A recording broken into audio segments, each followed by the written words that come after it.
Hi, I'm Esther. And I'm Shaun. I write about AI news here at Tech Target. And I edit Esther's stories. We're here to talk to tech experts about everything AI, from open and closed models to AI agents and who's ahead in the generative AI race. And even the elusive AGI. We've got it covered, right, Shaun? Yep, we've got it covered.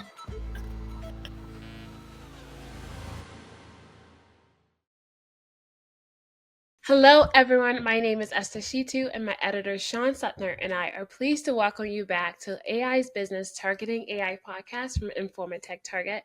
We are joined today by Justin Liu, General Manager of B2B platform Alibaba.com. Other than Alibaba, Justin has also worked for Poison, a sneaker marketplace. He has also worked for other e-commerce platforms like Meituan and Amazon. Thank you so much for joining us today on the podcast. Thank you, Esther. Thank you, Shaun, for having me here. Pleasure. Yeah, we are so excited for this conversation. But, before we get into all the questions about AI and Alibaba.com, can you tell us how you became interested in e-commerce and the B2B space and if that interest has led or has evolved in the age of AI technology? Yeah. So I've been working in the e-commerce business or the e-commerce industry overall speaking for almost like 15 years now. Everything started like back in 2010. By the way, I was born and raised up in China. So I was lucky enough to experience the period of time where e-commerce was really like blowing up in China mainland with Taobao and Tmall, all those major platforms being launched by Alibaba. I was lucky enough to manage a brand on Tmall, and that was my first experience with the e-commerce world, and that was fascinating. That really helped me to understand, okay, how do I promote my product? How do I build my presence online? How do I tell the brand story to the potential buyers or audiences per se? And after that, I came to the States. Got my MBA from Georgetown University, and after that, worked for Amazon for 6 years as the category head for a couple of .com, meaning like facing U.S. consumers category teams, and then after that, joined a couple of e-commerce platforms from China. Really, my goal at that point in time was I want to help the cross-border e-commerce per se, because I think that's where that's the sweet spot for me, considering my background, understand the Chinese market as well as the US market. How do I help and facilitate the trading and the e-commerce happening across borders, be it helping US buyers to source more efficiently from suppliers all over the world, or helping enabling brands that are originated from China or other parts of the world that enter the U.S. market, be able to tap into this market more efficiently. That was kind of my background per se, my journey with e-commerce, and obviously now I'm the general manager for Alibaba.com in the U.S. and Alibaba.com is actually quite different from all the previous, sort of the e-commerce platform that we mentioned, including Taobao, Tmall, Poison, or Amazon, because we are a platform that have been solely focusing on doing one thing, which is B2B sourcing. And that is quite different from an average individual purchasing an item from a B2C platform today, which is a process that has already been polished, right, and optimized by different platforms. I'm talking about handling transactions, payments, fulfillment. It's been out there for quite long, and I would say overall speaking, all these platforms are reaching to a level of experience that it is capable of providing to its buyers and sellers to a pretty high level. Versus on the B2B side, it is just a different monster to fight per se. Because if we're thinking about purchasing a single item from, let's say, just use Amazon as an example, there are probably like 2 or 3 criteria that you're considering, right? The price, when will it arrive, and do people like it, right? What is the star rating on the item? That's as far as it goes. But with B2B, you're literally considering, hundreds of criteria. You're picking your supplier. When will it be shipped? What is the lead time? What is the tier pricing? What is the ship cost? Is it FOB, or does the manufacturer has the certificate or meet the compliance requirements in the market that I'm going to sell it? So there's a lot complexity that plays into it. Just by nature, it is a more complicated decision making process, and that is why I said it is a totally different monster. And with AI, with all this innovation happening, with large language model, machine learning, all this stuff, we do see potentially that this in the past tedious and mind breaking process could be drastically simplified. And that is why Alibaba.com has committed to continuously invest in AI and innovate and be able to adopt AI to empower our platform to be able to provide better services, better experiences to our buyers and our sellers, to be able to better facilitate this B2B cross-border. Can we talk a little bit more about that? So last month, Alibaba's CEO revealed plans to increase spending on AI models and infrastructure development. So what does that look like for you at Alibaba.com, and what AI tools in specific are you using to help B2B vendors on your platform? Yeah, absolutely. It is actually multifold. Okay. I would say overall speaking, there are three major areas that we could benefit a lot from adopting AI. Number one is just the nature of the business is more complicated, that's what I was saying, but it all boils down to the capability of handling more complex prompts and search and queries, which is something that AI could really help us with. When you're just searching hey, I want to buy this iPhone charger on Amazon, that's pretty straightforward. But you're looking for a manufacturer or supplier that are capable of OEM or customize XYZ products with XYZ specs and dimensions and cost and all those stuff. Be able to understand the prompt, be able to understand what the buyer is really looking for is critical here, because that is the foundation of us being able to surface the right product and the right supplier in front of our buyers, which is 90% of the buyer experience. And that's one thing that's really major here, where we can benefit from. The other thing is handling the supply side. Like I was saying, with B2C platforms, you're just handling one set of catalog, which is the product. It's got the pricing information, it's got the product description, bullet points, reviews, titles. That's pretty much it. But for us, we actually have two sets of catalogs. Most of our buyers are not looking for just to buy the product. They're looking for a trusted business partner that they can work with for X amount of years. They're looking for suppliers that they can trust, they can work with efficiently. So the other set of catalog we're handling here is the catalog of manufacturers and suppliers all over the world. And that makes, Alibaba.com really for us, that's from our perspective, that's one of the most valuable assets that we have accumulated through the past 26 years since the launch of the platform, the digitalization of manufacturer and supplier information and data. But now AI really enables us to be able to use those data more efficiently and more accurately, to be able to surface the right supplier with the right product, the right information, be able to understand the buyer's intention behind the prompts or the previously not so much understood, based on like a keyword based kind of search. Now with AI, we're capable of handling that supply and demand match process better. That's one area we can definitely benefit from. The other area is, like I was saying, it is a tedious process. As a buyer, you have to go through like hundreds of supplier and manufacturer profiles, asking a lot of questions, follow-up questions, waiting for like responses from the from the owner of the factory. And if there's time difference, and you are actually handling multiple projects simultaneously, if we consider like launching one product as one project, but oftentimes it is multiple projects under one product. It is a lot of work. It is a lot of collaboration and coordination, and AI can really help with that. If we're talking about AI chatbots, auto follow-ups, collecting information, and then coordinated and presented in a table to the buyer, and we are already applying AI into a lot of the buyer-facing efficiency improvement tools to help our buyers to better navigate this sourcing journey. On the other hand, we're also adopting AI to a lot of we have already launched AI tools to our sellers to help them to better manage their catalog, to help them to set up their storefronts more efficiently. I'm sure a lot of the other B2C platforms are also doing the same thing.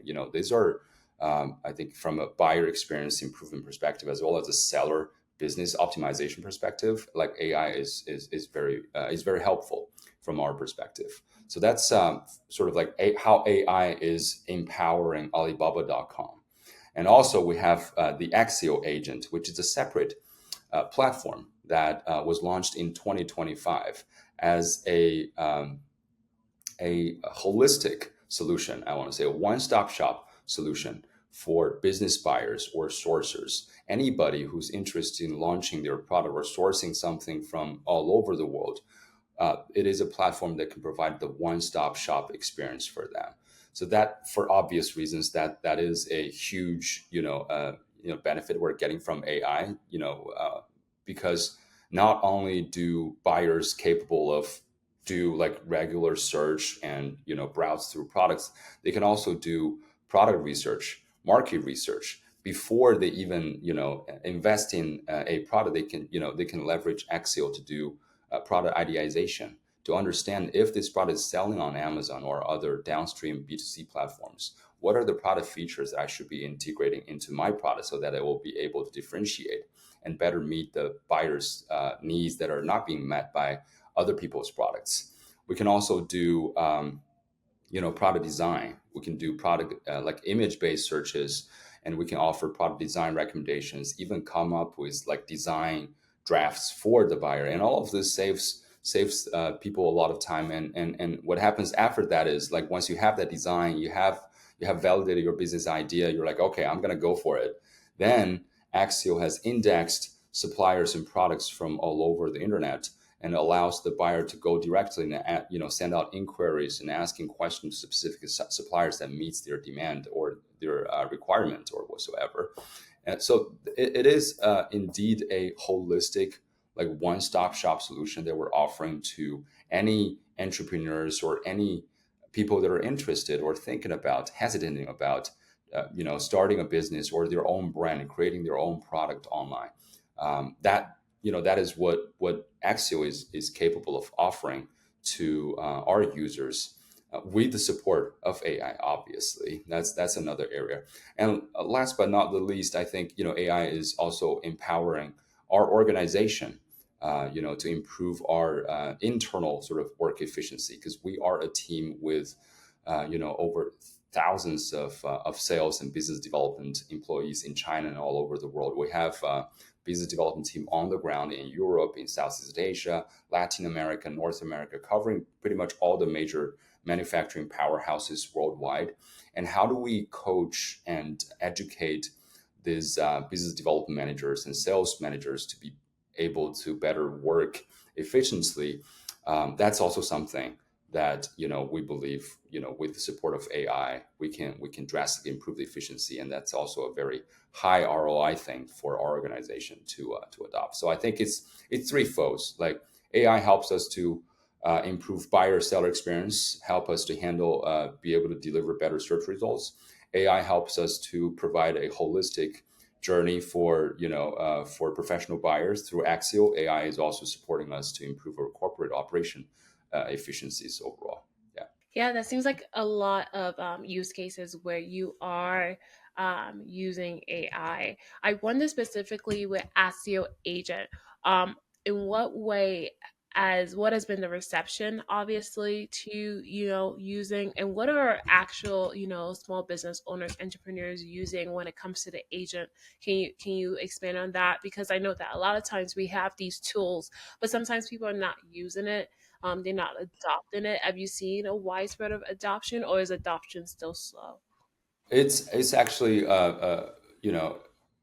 growing very quickly. We launched Axio back in 2025, and as a separate entry point, Axio .co, and so far we have accumulated over 2 million users on Axio. these are people that are like using Axial as these are business buyers, professional buyers.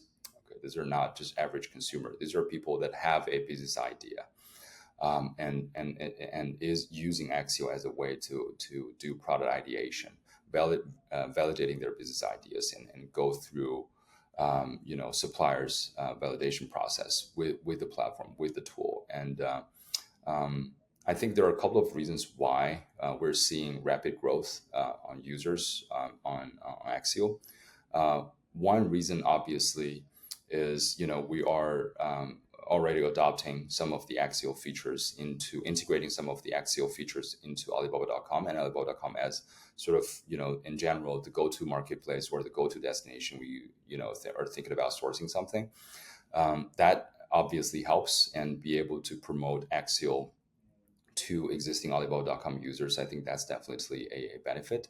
But more importantly, it is, number one, our understanding of the real pain points of this business or professional buyers. I think that is critical. And that has been always been the sort of the North Star or guidance for the Axial team when it comes to what are the features that we would like to launch in the next quarter or so. They've been doing a great job, like reiterating the product and launching new features.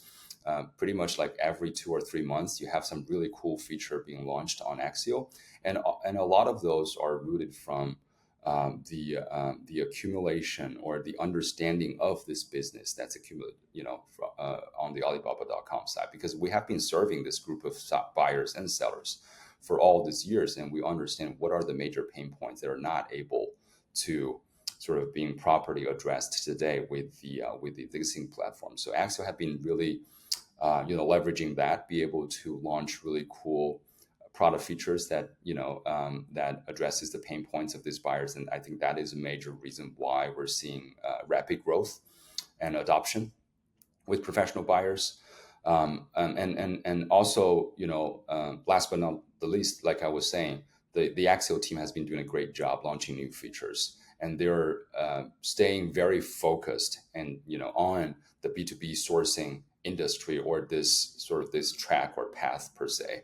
And that is something really differentiated, sort of Axial from other platforms, because there's a new AI platform or a new AI tool that's coming up, pretty much on a weekly, if not daily basis, especially in the Silicon Valley. There's so many startups, people that are, testing new ideas, launching new platforms and agents. But Axial has been just like what Alibaba.com has been doing in the past 26 years, has been just focusing on one thing.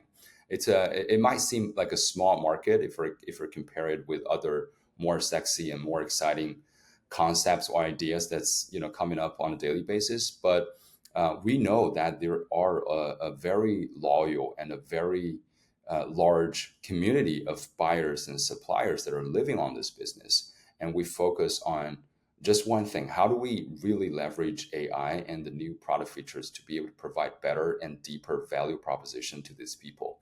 I think that is fundamentally what's driving the adoption and the growth that we're seeing with on the user side. Okay, so continuing with Axial Agent, Esther spoke to some industry analysts about this, some of the challenges maybe involved with Axial Agent, and one of those challenges might be a tight lock-in to the Alibaba Trade ecosystem. So is that the case, that you can only use Axial within the Alibaba system, or is it also is it interoperable outside? It is in the first place. It is the answer is yes. You can use it totally 100% outside of the Alibaba.com ecosystem, or however you want to define it. Obviously, there's it is a platform that is sort of powered by Alibaba.com's data. I think that's the critical part. Like I was saying, for Axial in the first place, it is built as a separate platform with a separate entry point. There are exchange of capabilities or abilities per se across these two platforms. One being Axial search features or Axial agent deep search features being adopted and integrated into Alibaba.com, so a broader audience can actually can take advantage of that. And two, Alibaba.com with abundant accumulated data about the suppliers that we're working with. That's something that Axial has been leveraging.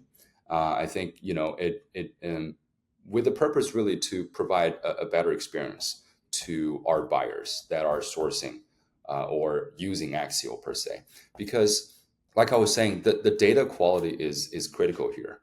Not just to mention, how do we tackle like AI hallucination, all those stuff, but because it is a business to business decision making process. You're not just spending $20, $30. You're actually talking about investing, hundreds of thousands of dollars, if not millions, to start your own business, to work with a supplier, and these are very costly decision making processes. And if someone is doing it based on inaccurate data or information, it could end up being very costly mistakes that startup owners or entrepreneurs could potentially make. So the high quality data and information that Alibaba.com have accumulated through the past 26 years is an extremely valuable asset to Axial. It not only helps Axial to train its large language model at the very beginning, but also from a long-term perspective, it is really, where Axial users could probably make the most value out of at least at the very beginning stage. And now Axial is fully indexed in the through the internet. We are not only integrating Alibaba.com supplier information and data. We're also integrating Euro Pages, AliExpress, and a lot of other B2B and B2C platforms information and data as well. So today, if you go to Axial, yes, you will be able to see Alibaba.com suppliers and products, and you will also be able to see products pretty much across the entire internet and supplier data and information from all the major B2B and B2C platforms. So it is no longer limited to Alibaba.com data, but I would say at the very beginning stage, Alibaba.com does provide sort of the infrastructure and the foundation for a trusted platform where you can actually trust the information, the accuracy of the information you're seeing from the Axial search results or prompts. And now has expanded drastically to cover it's fully indexed through the entire internet. Yeah. So, what data privacy and security measures are in place for AI systems and tools like ASIO as they process sensitive business information? Yeah, so we take this very seriously. We follow all the sort of the industry standards when it comes to handling customer data and privacy related prompts, search prompts, and all those stuff. Um, but I think if we're talking like privacy, security, there's something that's sort of like more important on this topic that's related to B2B. Like I was saying, yes, like customers obviously they should be worried about, hey, is my data or my search prompts or my search queries being shared or being stored safely or yada yada. But more importantly, are you when the customer comes to the sort of the end close to the finish line, when they are actually wiring money to the supplier, when they're actually sending a payment of $50,000 to a buyer, to a supplier or a seller, are those funds being protected properly? I think that's the bigger thing. And Axial be able to leverage a lot of the capabilities that Alibaba.com has built for B2B, is able to really secure those transactions, because this is something, like I was saying, it's totally different from B2C, and we're handling a way larger volume, sort of like per order value per se, and oftentimes it is cross border. We do have local to local suppliers that U.S. based sellers and manufacturers that are selling to U.S. consumers, but the majority of the transactions or the majority of the orders happens cross border. So building trust is critical on our platform, because think just imagining wiring $50,000 to a factory that is based in Southeast Asia, a country that you have never been to, and a city that you have previously have never heard of. Like, trust building is everything for B2B sourcing. And that is why Alibaba.com has invested through the past 26 years on trade assurance, to make sure that any transactions that is handled by Alibaba.com happens on the platform. It's secured and protected by Alibaba.com.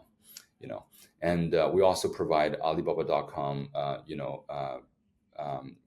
fulfillment service. Even cross border, when the container is being picked up from the manufacturer, shipped across the Pacific Ocean, arrives in your warehouse in LA, it is all protected by Alibaba.com. These are from our perspective, that are more important factors when it comes to protect our buyers and our users. And I think luckily, this is the sort of the industry or the market that we as a platform has had a lot of knowledge about and expertise about, and we have been investing in this through the past 2 decades, so that we can say, we are really protecting our buyers and our sellers, not just from a data privacy perspective, but also your money and your goods and your experience. I think that's sort of the holistic, from my perspective, like how we're securing our buyers and sellers' experiences and protecting them, indeed, with the capabilities and tools and features that that we have today. Okay, thanks for that. Just switching gears a little bit. Do you see any industries or product categories that are most transformed by AI technology in B2B commerce? And also, how is AI changing traditional roles of sales reps, sourcing agents, and trade intermediaries?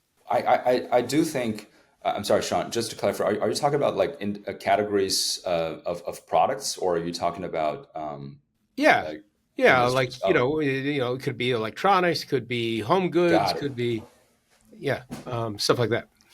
Got it. Yeah. The more complicated it is by nature, the more is going to be impacted by AI. If you're buying something that's really standardized with not a whole lot of customization, not a whole lot of specs and dimensions and stuff like that, it's probably not going to change much. It's like B2C, right? I think what happens in the B2C world in the past, really, it just has been like, how do we better sell products? Because I used to work for a lot of B2C platforms. Like, all we're thinking about is, okay, what is the new way to motivate someone to buy more?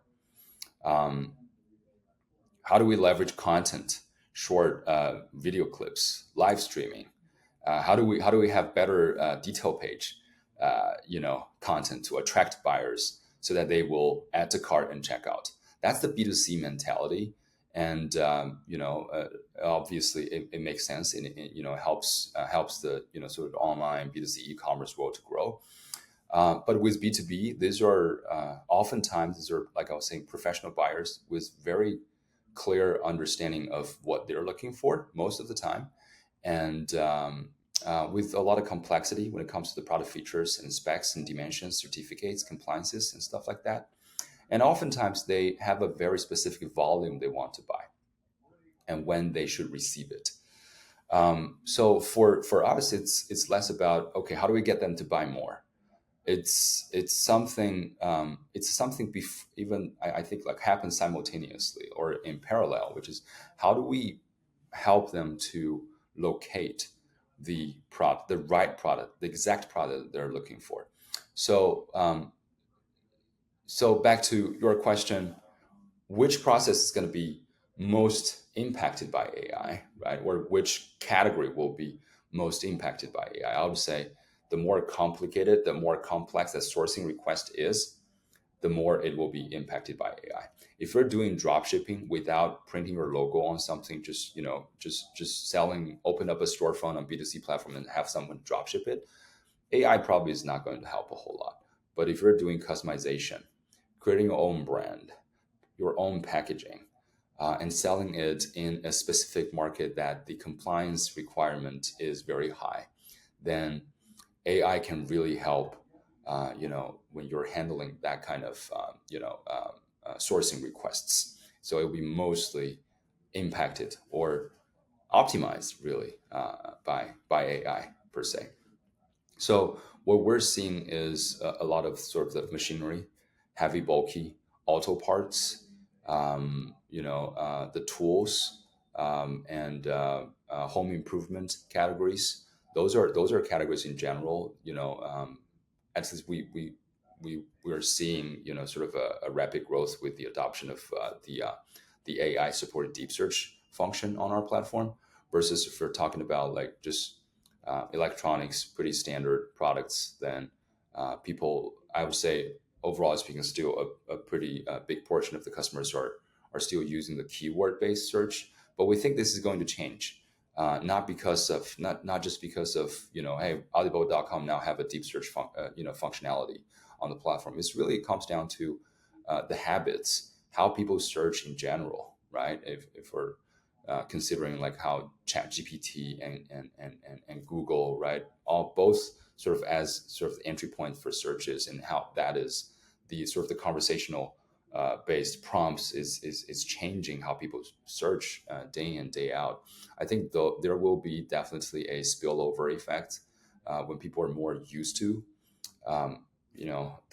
typing out a sentence and describe something that is in general pretty vague and ambiguous. Those habits will carry over to Alibaba.com. So we do think that we'll be seeing a very rapid growing and increasing portion of our users be able to and be more accustomed to adopting the sort of the conversational prompt based searches on the platform. Yeah. Yeah, I think that's interesting that you're the prompt-based search, and I thought that was kind of interesting. But how is AI level helping to level the playing field between large businesses and small businesses in global trade? And then what like features AI features would you say are most critical for helping those businesses compete with more like established and larger suppliers? That's a great question because I still want to emphasize the difference of B2B and B2C because oftentimes the complexity is being overlooked by, especially if you're not someone that's involved or participating in the B2B like sourcing activity per se. Um, but I'll try to explain a little bit more from, let's say, from a user experience perspective. How is that going to be different? Like sourcing without Axial versus now sourcing with Axial, like sort of the before and after. What does it really mean to, let's say, a SMB owner or an entrepreneur? In the first place, in the past, the whole quote and sourcing experience takes, I want to say, months of time for a lot of people. Months, literally months of time. Um, and oftentimes it is not done just by one individual. It is multiple individuals talking with different suppliers, constantly following up, confirming details with manufacturers and suppliers, and speaks different languages from all over the world, so that they are capable of finding the right supplier that they would like to partner up with and work, through the future. That costs a lot of time and that costs a lot of money. Think from a SMB perspective. How many of these individuals have that knowledge and that professional expertise and be able to validate the legitimacy and be able to cherry pick the right supplier for them, and the amount of time and the amount of money they have to spend and dedicate to this. It is a pretty big investment for a lot of SMBs, I would say. And it all started with one question. Hey, I think there is, when you're shopping on some B2C platforms, you're not able to find the right product that meets your need or your demand. You're like, okay, maybe I should create my own brand and starting selling this product because I know there will be a market niche for it. But oftentimes people overlooked what happens after you sort of asking that question to yourself. What happens afterwards is the series of actions, quoting market researches to understand if there is indeed a demand for this product, or maybe other people that are already selling in this subcategory or category, but you just haven't been able to discover them. What are the new product features you should be thinking of? What are the product features that people are writing in their product reviews complaining that the existing product do not have? Because those will be differentiation points for your product. Who are the suppliers all over the world? Okay, who are the suppliers that are capable of manufacturing that? At what cost? How much is shipping cost? When will I receive it? How much money do I need to pay to the factory or the seller right now so they can start manufacturing? And how much do I need to pay after I receive the product? What about the quality inspection, right? What if I receive something and then there are defects? How do I track my shipment? Now it's one of the containers on a big ship, from China to US or from some other countries to US. So it is a very complicated process. I would say for entrepreneurs or sort of SMB, small to medium sized business owners, the entry barrier is actually pretty high.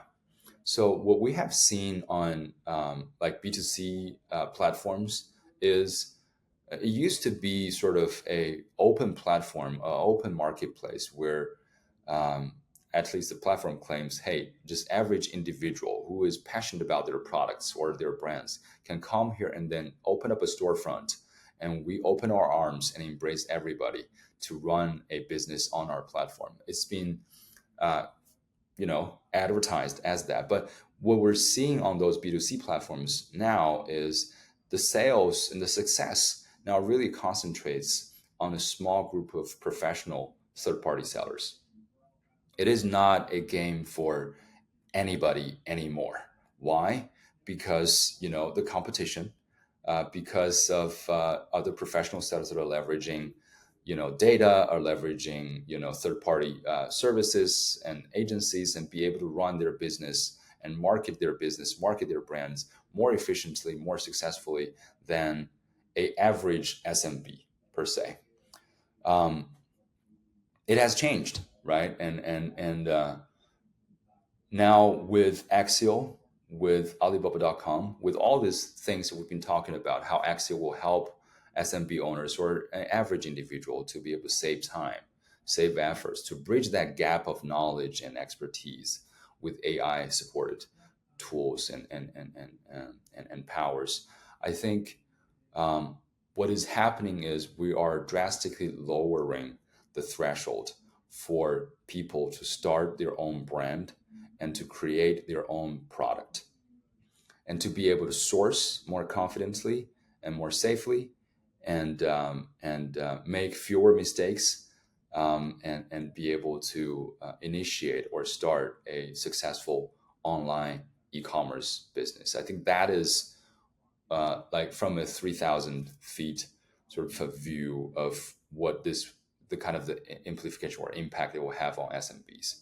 It'll be a lot easier, and you will not be at a disadvantaged position compared with professional sellers, because now you have all this knowledge and all these tools that are powered by AI that will enable you to make the same quality decisions with compared with the professional sellers that have been running the business, have been doing market research, product research for 5 or 6 years, or have been working with a supplier for over a decade. Now you have the capability of making the same level, the same quality of decisions, informed decisions as these professional sellers. Okay, so Justin, to continue on this international theme a little bit, you're general manager of Alibaba.com US, and I think that Alibaba, your parent company, the cloud part of the business, opened up some regions, new regions to the west of China. And so, are you is Alibaba.com making a more of a concerted effort in North America, or is it still global? And what role does AI play in helping businesses, navigate these different international trade regulations and requirements? So for the cloud entering that I'm not fully aware of, so I'm not able to provide, I guess, a good answer to that. Because it's a big company. It's actually a huge company, and there are a lot of business units that more focus on the China mainland business for obvious reasons. That's where we started. So there's like Taobao and Tmall, and then there's the cross-border part, and then there's cross-border B2C part, and there's the cross-border B2B part. So unfortunately, I'm not able to provide like a good answer to that because I'm just not aware of that activity. But I'm happy to answer to the second part of your question, Shaun, about how AI helps to sort of expand globally within the Alibaba.com organization, because that is something I'm more familiar with. I would say overall speaking, previously I talked about there are three reasons why we're investing in AI and adopting AI. I would say aggressively, quote unquote. One area is AI does help us to improve our operation efficiency. When I say operation efficiency, Alibaba.com as a global organization, we have teams, individuals, employees that are based globally, that are working with suppliers and local business organizations from a day-to-day basis, and the I'll give you an example of how AI is helping us. Just having a meeting with different teams across different regions, and people speaks different languages, and coordinate that time zone thing when you're setting up that meeting. Those are little things, but it is not an easy task to accomplish without the support of AI. Now internally we use DingTalk, which is our internal like instant messaging tool. It also helps us to organize our calendars and stuff. Now we have noticed that with the support of AI, the simultaneous translation per se for our meetings have been improved drastically, and how we're organizing meetings across different time zones, that has been improved drastically as well. These little things does add up to help us to improve the operation efficiency as a global organization. And like I was saying previously, the coaching and the mentoring and to sales or business development in professionals, that's also something that our organization has been investing into. We can now leverage large language model to study and understand from the conversation that happens between our sales individuals with certain key clients, to understand, okay, what are the pain points that being often sort of brought up by XYZ type of suppliers or sellers, and what is the sort of the more repetitively mentioned pain points of certain of the products that we're selling to our clients. These are extremely valuable insights. It helps us to sort of tweak and constantly adjusting and adapting our sales strategy, and providing valuable insights to the product team so that they can continuously reiterate and improve the product that we're selling to our clients. Yeah. So, thank you so much for these conversations, Justin. We really appreciate your time. Our last question is, how is Alibaba using AI to enhance supplier verification and product quality assurance? And what AI-driven mechanisms are in place to combat like fraud and make sure that transactions are secure? Yeah. So we have trade assurance, which is sort of like Amazon Prime per se, but in the B2B world. So any transactions that happens on Alibaba.com, that any money that is handled by trade assurance is fully protected. So I'm not just talking about like handling the payments part, but also like post sales, when there's disputes, when there's quality inspections, issues that come up. Our platform will interfere and try to sort of mitigate that situation for both sides. And it is a complicated system, but it does a long story short, anything that's handled.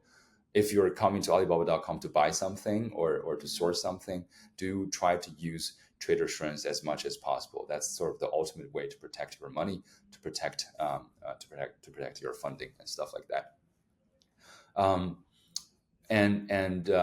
To answer your first question, when it comes to verification and fraud protection, I think it comes down to be able to detect inaccurate information online. That's a critical part. Because if you think about it, when a buyer or a customer is browsing through listings of products or suppliers, sort of the root cause of fraud is what they're seeing on the detail page or the factory profile page doesn't match what they eventually get, either the product or the quality of the supplier. I think it boils down to that, really. So as long as you're getting the right information beforehand, before your purchase, it is not, hopefully it will not be a fraud. For example, like you can choose to buy the same product or the same design of a product, but with at different quality levels per se, or different materials it is being made, right? The same piece of jewelry, it could be made of gold, or it could be made of sterling silver, or it could be made of some other material. The price will vary drastically in the B2B world. Do we think the seller that is selling a plastic made jewelry is a fraud? No, not necessarily. As long as he is telling its buyers very clearly what this piece of jewelry is made of. So it all comes down to be able to provide those data and information as accurately as possible to our buyers. And something has been sort of bothering us as a platform is how do we, when we're handling 200 million products, that's the amount of products that we have on the platform. That is 200 million detail pages or 200 million sets of data of products. How do we, proactive and be able to accurately identify the accuracy issue within the catalog? How do we police that? That is something that has been sort of, bothering us, because it is a very challenging thing to do, especially if we're talking about a lot of these factories do have the flexibility and capability of manufacturing the same product with different materials. And most of these products are not branded because it's waiting to print on your logo, your brand name. So it is not sort of like a standardized product with a UPC, with the SKU ID that everybody's, that is that product, I know it. So there is a lot of complexity involved. But I think AI really help us to be able to handle this volume of data and product information and be able to accurately and proactively identify issues with the data accuracy. And that is sort of, I think the foundation, or the foundations of be able to address sort of this so-called like fraud or accuracy issue that potentially will hurt our buyers' experience on the platform. Thank you so much, Justin. Thank you for taking time out of your day to come and speak to us. Absolutely happy to. Yeah, we're so happy, and it was so interesting to see how everything works together with AI and your ASIO platform. So thank you so much for that time.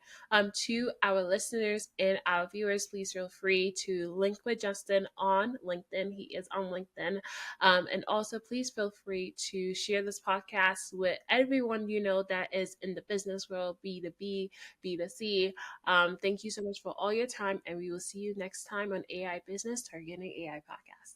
Bye. Thanks, Justin. Thank you. To hear the full audio podcast, please go to Apple Podcasts, Spotify, Amazon, Audible, TuneIn, Podbean, and other popular podcast platforms.